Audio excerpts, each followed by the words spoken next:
વિદ્યાર્થી મિત્રો, આજે આપણે ટ્રાવેલિંગ માઇક્રોસ્કોપની મદદથી કાચના સ્લેબનો વક્રીભાવનાંક શોધવાનો પ્રેક્ટિકલ જોઈએ. તમે ચિત્રમાં જોઈ શકો છો કે આ ટ્રાવેલિંગ માઇક્રોસ્કોપ છે. આ સાધનની અંદર આ ભાગનો આપણે ઉપયોગ માઇક્રોસ્કોપ ટ્યુબ કહેવાય. અને આપણે આની અંદરથી આપણે ઓબ્ઝર્વેશન લેવાનું છે, એટલે કે ફોકસિંગ કરવાનું છે. ફોકસિંગ કરવા માટે આપણે આ ચાકીનો આપણે ઉપયોગ કરીશું. આ વાય અક્ષનું રીડિંગ છે અને આ એક્સ અક્ષનું રીડિંગ છે. એટલે કે જો આપણે ડાયામીટર ચેક કરવો હોય, કોઈ વ્યાસ ચેક કરવો હોય અને આ રીતના રીડિંગ તમારે લેવું હોય, તો આપણે આ નીચે જે છે સ્કેલ એનો આપણે ઉપયોગ કરીશું. અને ડાયામીટરની અંદર, વ્યાસની અંદર આપણે વાય અક્ષ પરનું રીડિંગ ચેક કરવું હોય આપણે, તો આપણે આનું આ રીડિંગ જે છે એટલે કે વાય અક્ષ પરનું રીડિંગ મેઝરમેન્ટ કરીશું. બરાબર. અને આ રીડિંગને જોવા માટે મેગ્નિફાઈંગ ગ્લાસ એટલે કે બહિર્ગોળ લેન્સ કહી શકો, અથવા મેગ્નિફાઈંગ ગ્લાસ જે છે એની મદદથી તમે ઝૂમ કરીને જોઈ શકો છો. હવે આપણે લઘુત્તમ માપ જે છે એ આપણે શોધીશું અથવા નોટ કરીશું. તમે જોઈ શકો છો આ એક ચિત્રની અંદર કે લઘુત્તમ માપ જે છે એ શોધવા માટે આપણે કોઈ પણ સ્કેલ, આ મેઇન સ્કેલ રીડિંગ જે છે એની અંદર બે કાપા વચ્ચેનું અંતર, એટલે કે મેઇન સ્કેલ જે આપણે ફૂટપટ્ટી જે છે એની અંદર જે આવે છે એનું બે કાપા વચ્ચેનું અંતર જે છે 0.1 સેન્ટીમીટર. જ્યારે આ ટ્રાવેલિંગ માઇક્રોસ્કોપની અંદર જે મેઇન સ્કેલ રીડિંગ જે છે એ આપણે ચેક કરીશું, તો તમે જોઈ શકો છો કે એની અંદર બે કાપા વચ્ચેનું જે અંતર જે છે એ 0.1 કરતાં અડધું છે. એટલે કે તમે જોઈ શકો કે આ ભાગ જે છે એ 0.1 સેન્ટીમીટર છે, એના કરતાં અડધું, એટલે કે આ બે કાપા થયા. આ બે કાપા જે છે એનું મૂલ્ય જે છે એ કેટલું આવશે, તો લખીએ આપણે. એનું મૂલ્ય આવશે 0.05 સેન્ટીમીટર ડિવાઈડ બાય વર્નિયરના કુલ માપક્રમ જે છે, વિભાગની સંખ્યા કેટલી છે, તો આપણે ચેક કરીએ તો આ 10 થશે, 20, 30, 40 ને આ શું છે 50. તો ડિવાઈડ બાય આપણે શું કરીશું, 50 કરીએ. આનો આપણે ગુણોત્તર લઈ લઈએ તો આપણું મૂલ્ય જે છે એ કેટલું આવશે, તો 0.001 સેન્ટીમીટર. ટ્રાવેલિંગ માઇક્રોસ્કોપનું લઘુત્તમ માપ જે છે એ આપણને કેટલું જોવા મળશે, તો 0.001 સેન્ટીમીટર.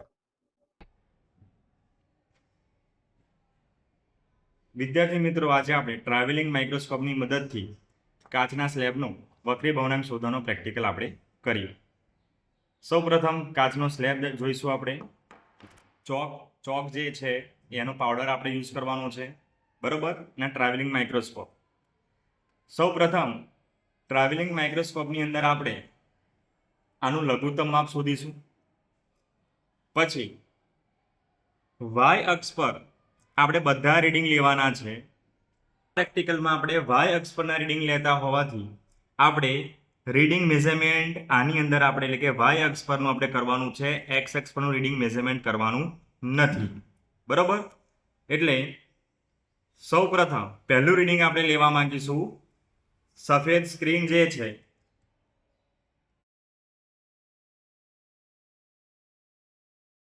સફેદ સ્ક્રીનની અંદર એ લાઇનનું અવલોકન આપણે સૌપ્રથમ લેવાનું રહેશે, જે તમે આગળ જોઈ શકો છો. આના માટે આપણે શું કરીશું, ટ્રાવેલિંગ માઇક્રોસ્કોપને સૌપ્રથમ આપણે ઉપરની જે ચાકી જે છે એને બિલકુલ આપણે શું કરી દઈશું, એને ફિટ કરી દઈશું. ચાકીને આપણે બિલકુલ આવી રીતના આપણે ફિટ કરી દઈએ.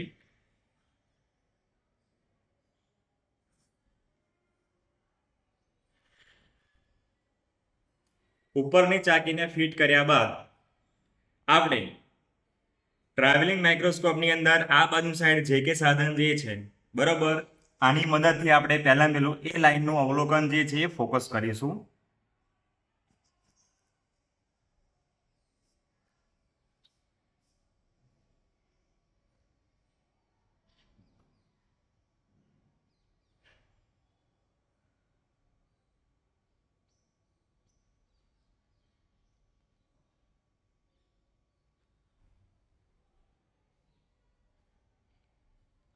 એ લાઈનનું અવલોકન ફોકસ કર્યા બાદ હવે આપણે આ સાધનનો આપણે ઉપયોગ કરીશું ને આને એવું ને એવું જ રહેવા દઈશું. આપણે આ ચાકીનો આપણે ઉપયોગ સૌ પ્રથમ પહેલી જ વાર એ લાઈનનું ફોકસિંગ કરવા માટે જ કરીશું.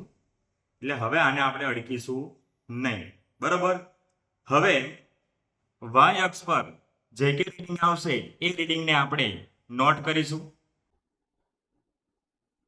તો એ લાઈનનું અવલોકનનું ચિત્ર જે છે એની એક ઇમેજ આપણે સ્ક્રીન પર જોઈ શકીએ છીએ. અહીં વર્નિયરના જે સ્કેલ જે છે 50 કાપા, એમાંથી આ 0 કાપો જે છે એ મેઇન સ્કેલ જે છે, આ મેઇન સ્કેલ છે ત્યાં આગળ ક્યાં આવેલો છે, એટલે મુખ્ય સ્કેલનું પહેલા અવલોકન આપણે નોટ કરીએ. તો આપણે જાણીએ છીએ કે આ 2 સેન્ટીમીટર છે. બરાબર. આ 2.5 થયું. એની ઉપર આ 2.6 છે અને એની વચ્ચેનો જે કાપો જે છે તમે 2.65 કહી શકો. પછી 2.70, 2.75, 2.80, આ 2.80 છે. એટલે આગળ તરફ તમે જોશો તો 2.85 અને 2.90 ની વચ્ચે આપણો આંકડો આવેલો છે, 0 નો કાપો. એટલે લઘુત્તમ માપ આપણે લઈ લઈએ મેઇન સ્કેલ રીડિંગનું, તો 2.85 થાય. બરાબર. હવે બંધ બેસતો કાપો જે છે આ 50માંથી બંધ બેસતો કાપો જે છે એ કયો છે, તો એ તમે નોટ કરી શકો છો. તમારે 1 બાય 1 0 થી ધીમે ધીમે ઉપરની તરફ જવાનું છે. તો કયો કાપો છે બંધ બેસતો, તો તમે જોઈ શકો છો કે બંધ બેસતો કાપો જે છે એ લગભગ આપણને 45મો કાપો જે છે એ બંધ બેસતો આપણને જોવા મળે છે. તો બંધ બેસતો કાપો 45 જે છે એને કેટલા વડે મલ્ટીપ્લાય કરીશું આપણે, તો 0.001 વડે. તો શું થશે, તો 45માં કાપાને આપણે 0.001 વડે મલ્ટીપ્લાય કરીએ તો આપણો આંકડો આવશે 0.045 સેન્ટીમીટર. આ મેઇન સ્કેલ રીડિંગ છે. તો હવે શું કરીશું આપણે, 2.85 અને 0.045 ને આપણે શું કરીશું, એનો સરવાળો કરી દઈશું. એટલે આપણને પરફેક્ટ એ લાઈનનું અવલોકન આપણને મળી જાય. તો આપણું જે રીડિંગ જે છે એ કેટલું જોવા મળશે આપણે મેઇન, તો 2.895 સેન્ટીમીટર. બરાબર. આ રીતે આપણે એ લાઈનનું અવલોકન જે છે એ આપણે નોટ કરીશું. તો પ્રથમ જે છે મેઇન સ્કેલ રીડિંગ એ આપણે લઈ લઈએ 2.85. બંધ બેસતો કાપો 45મો છે. 45માં કાપાને લઘુત્તમ વડે ગુણી નાખવાના. જે આન્સર આવે એ આન્સરને આપણે મેઇન સ્કેલની અંદર તમારે શું કરવાના છે, એડ કરવાના છે. એટલે 2.895 સેન્ટીમીટર પ્રથમ અવલોકન આપણને મળે છે. તો અહીં આપણે અવલોકન કોઠાની અંદર આપણે રીડિંગ લખી દઈએ. તો રીડિંગ આવશે અહીં 2.85. વર્નિયરનો બંધ બેસતો જે કાપો જે છે એને લઘુત્તમ વડે ગુણી નાખીશું તો કેટલો આન્સર આવશે, 45મો કાપો હતો, તો આપણો આન્સર આવશે 0.045. હવે આપણે આ બંનેનો શું કરીશું, સરવાળો કરીએ. તો કેટલો આન્સર આવશે આ બંનેનો, તો 2.895 સેન્ટીમીટર.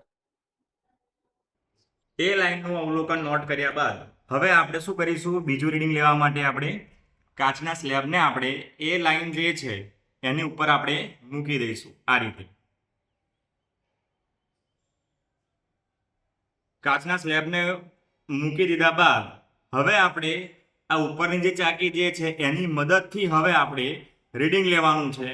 એટલે આપણે શું કરવાનું છે, ચાકીને ફેરવતા જઈશું એટલે ઉપરની તરફ. એટલે હવે એ લાઈનનું અવલોકન જે છે આભાસી ઉપરની તરફ ઉચકાશે. એટલે કે આપણે આ ચાકીની મદદથી વાય અક્ષ પર આપણે ઉપરની તરફ રીડિંગ આપણે લઈશું. એટલે ચાકીને જ્યારે આપણે ફેરવતા જઈશું આવી રીતે, ત્યારે આપણને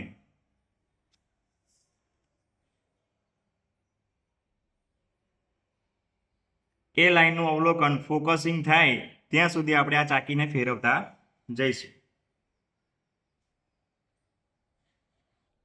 કાચના સ્લેબ મૂક્યા પછીનું અવલોકન જે છે એ તમે જોઈ શકો છો. જે સૌ પ્રથમ જે અવલોકન આવ્યું હતું એના જેવું જ તમે એ લાઈનનું અવલોકન જોઈ શકશો.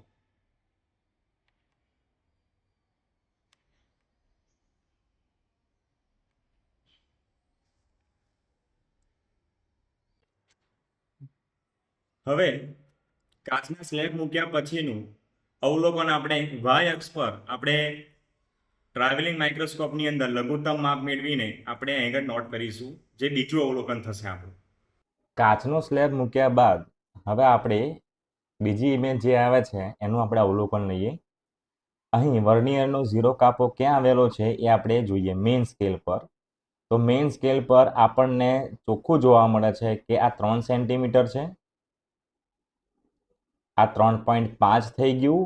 3.5ની ઉપરનો જે કાપો જે છે એ 3.55 કહેવાશે અને એની ઉપરનો 3.6.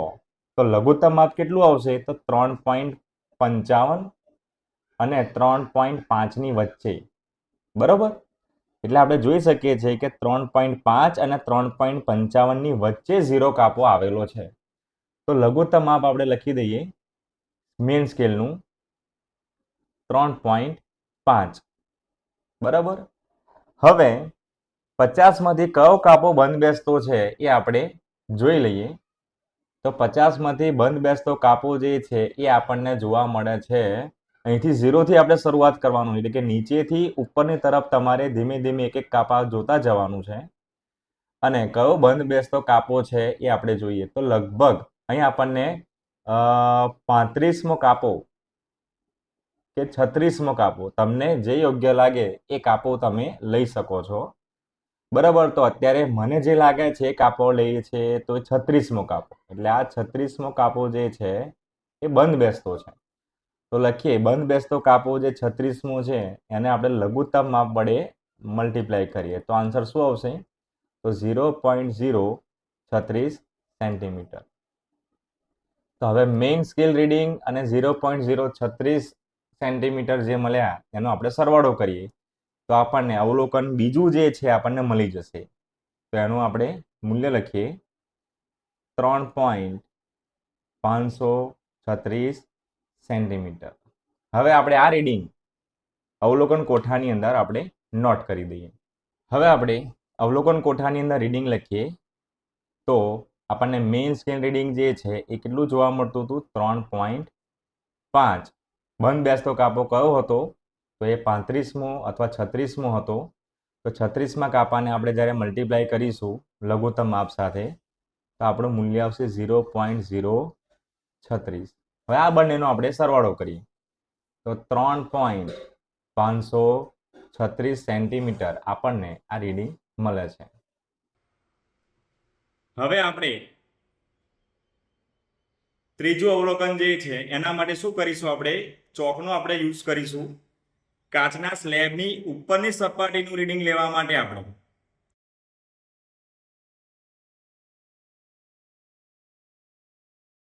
ચોક જે છે એના બારીક ભૂકાનું આપણે અવલોકન જે છે એટલે કે બારીક ભૂકાને આપણે સ્પ્રેડ કરીશું આ રીતે. અને હવે આનું રીડિંગ આપણે લઈશું. આના માટે આપણે શું કરીશું? ફરીથી આ ચાકીનો ઉપયોગ કરીશું. આ ચાકીનો ઉપયોગ કરીને આપણે ચોકનો ભૂકો દેખાઈ જાય ત્યાં સુધી આપણે રીડિંગ લઈશું.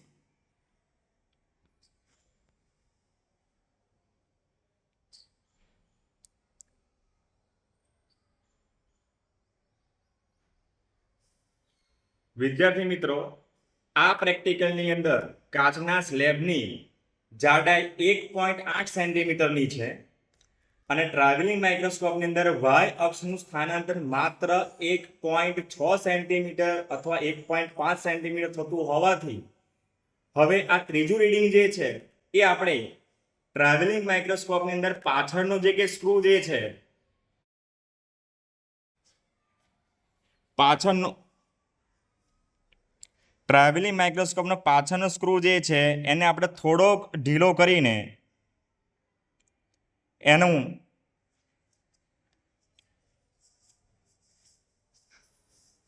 આ સાધનને ધીમે ધીમે ઉપરની તરફ ઉચકીને ચોકના ભૂકાનું રીડિંગ જે છે લાવવાનું રહેશે.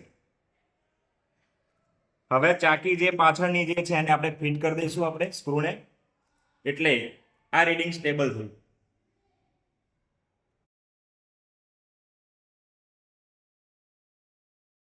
ચોકના ભોકાનું અવલોકન આપણે જોઈ શકીશું તો આ રીતના દેખાશે.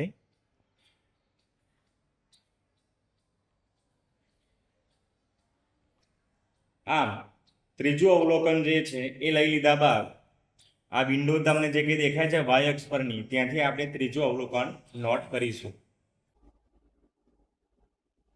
અવલોકન ત્રીજું એ નોટ કરવા માટે આપણે ઇમેજમાં જોઈ શકીએ છીએ કે 4.5 ઇઝીલી આપણને મળે છે. આ 4.5 છે, એની ઉપર 4.6, 4.7, 4.8, આ જે કાપો દેખાય છે તમને 4.8 છે, એની ઉપરનું જે કાપો જે છે એ 4.85 છે.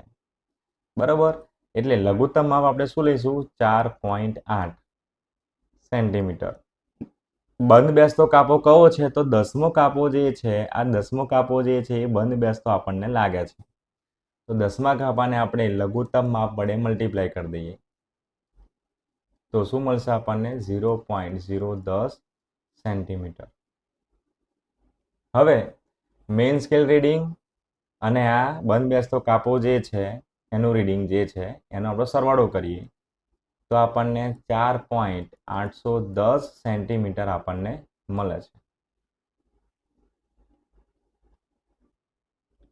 ત્રીજું રીડિંગ આપણે અવલોકન કોઠાની અંદર નોટ કરીને આપણે પહેલું રીડિંગ A1, બીજું રીડિંગ A2 અને ત્રીજું રીડિંગ જે છે A3 એ આપણે નોટ કરવાનું રહેશે.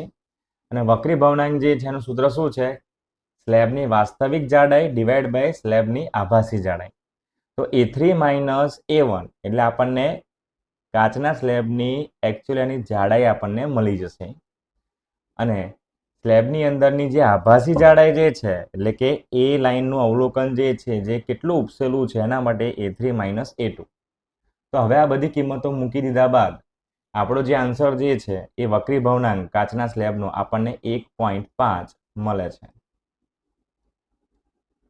અને છેલ્લે પરિણામની અંદર આપણે લખવાનું રહેશે કે ટ્રાવેલિંગ માઇક્રોસ્કોપની મદદથી આપણું કાચના સ્લેબનો વક્રી ભવનાંક જે છે એ 1.5 મળે છે.